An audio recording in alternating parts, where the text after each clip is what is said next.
महाराजांची पहिली पावी सेवा, ज्यांचा आवडता देव अखंडित प्रेमभाव असो झालेली सेवा पुन्हा एकदा महाराजांच्या चरणी या ठिकाणी समर्पित करू. एक महत्त्वाची सूचना फक्त देण्याकरता मी 2 मिनिटं आपली घेतोय. पहिली सूचना अशी आहे की आपल्या करकममध्ये बजरंग महाराजांच्या मठामध्ये आपण गेल्या अनेक वर्षापासून 3 दिवसीय प्रवचनमाला करत असतो.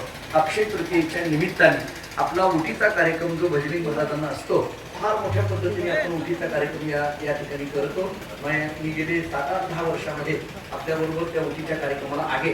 त्यामुळे आपली ही जी प्रवचनमाला 17, 18, 19 एप्रिल, कारण 19 तारखेला अक्षय तृतीय आहे, त्या दिवशी सांगत आहे. त्यामुळे त्याच्या अगोदर 2 दिवस म्हणजे 17, 18 आणि 19 एप्रिल 3 दिवस संध्याकाळी 6 ते 8 या वेळेमध्ये बजरंग महाराजांच्या मठामध्ये या ठिकाणी 3 दिवसीय ओटीच्या निमित्ताची प्रवचनमाला आपली होणार आहे. आपण गेल्या 5-6 वर्षापासून भरभरून अशा पद्धतीचा प्रतिसाद देत आहात. कारण हळूहळू पूर्वी कमी असायची लोक, पण आता मंदिर भरून सगळी लोक उपस्थित असतात. त्याचं कारणच आहे, आपण महाराजांचा पुण्यतिथीचा सोहळा धनत्रयोदशीच्या वेळेला दिवाळी येते, त्यामुळे पाहिजे इतक्या पद्धतीने आपल्याला जरी उपस्थित राहता आलं नाही.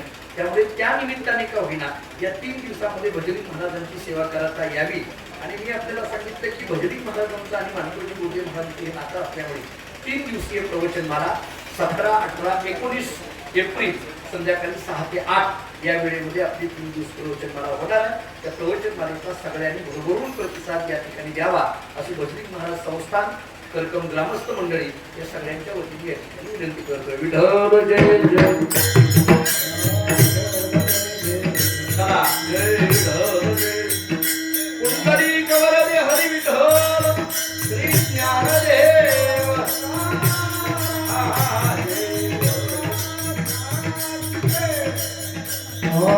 बोले रे आम्ही जातो तुम्ही कृपा असू द्या, आम्ही जातो तुम्ही कृपा असू द्या, कृपा असू द्या.